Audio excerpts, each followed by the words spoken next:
What's up, guys? It's Andrew and Marcus from Underpass 134, and today we're going to be talking about our new single, I've Got Reserves, how we came up with the ideas, and what the song is about, because, well, I was going to say everyone's curious, but, okay. If you guys like this video, be sure to give it a thumbs up, leave a comment below, be sure to subscribe, and ring the bell, so you get notified whenever we post. We have content coming out every week. It's really exciting. Well, let's get into it. So, we're in the jam room. At this point in the band, I think Artem had just joined, and this was going to be the first song that we were going to write utilizing his talents.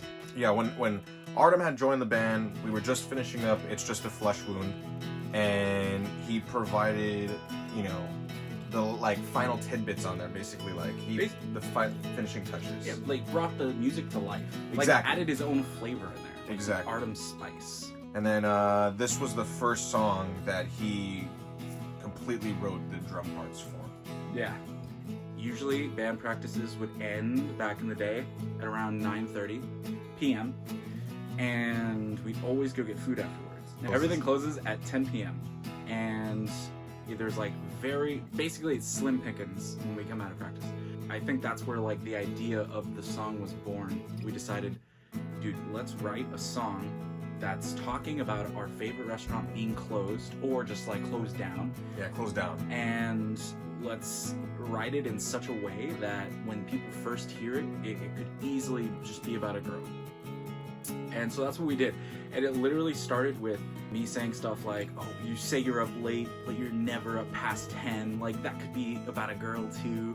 I think at one point we just had a long list of stupid, like double one-liners. entendres. Yeah. Yeah. Double entendre one-liners that were like, how can we fit this into the song? And the Wendy's one, that one had to be in there. That's like a super cliche, like, double entendre that we could use there. Mm.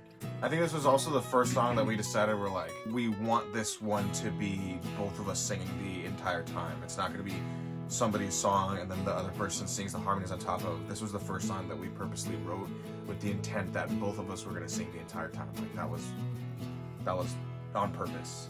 When we brought it to Artem, we showed him the chord progression.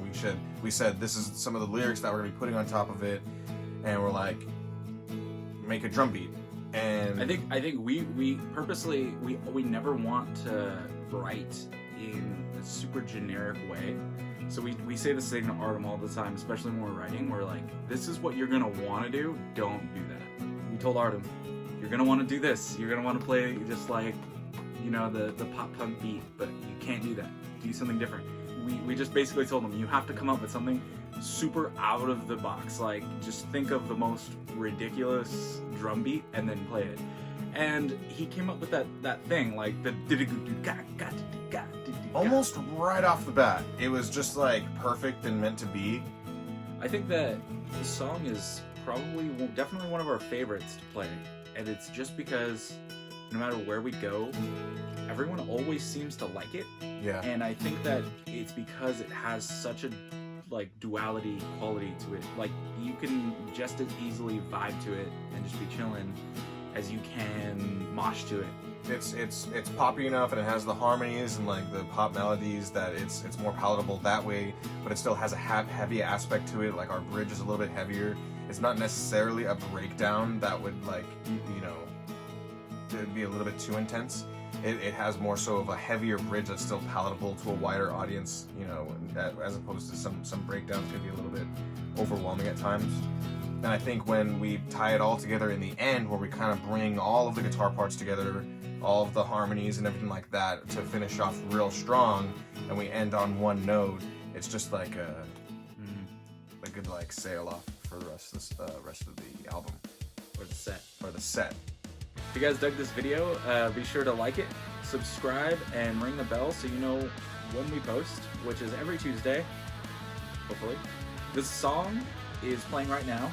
If you dig it, definitely go check it out on all streaming platforms.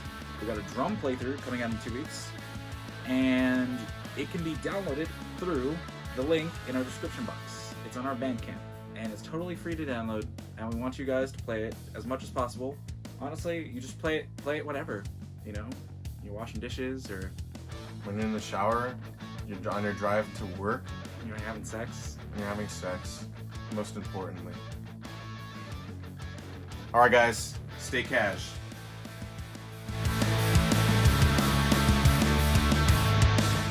Came into the band, we were like almost finishing up Don't Drown, which is now what the fuck is Don't Drown? I've got a flesh wound. No. Okay. You should get that checked. It's just okay. It's just a flesh wound. Okay. Feel free to comment below. I was fine. No, you weren't. I fucking started hearing you breathe all fast and shit over here. You're like, I was like biting my lip. Okay. For real, I got it. I got it. I'm like looking around my room for something to make you sad. No.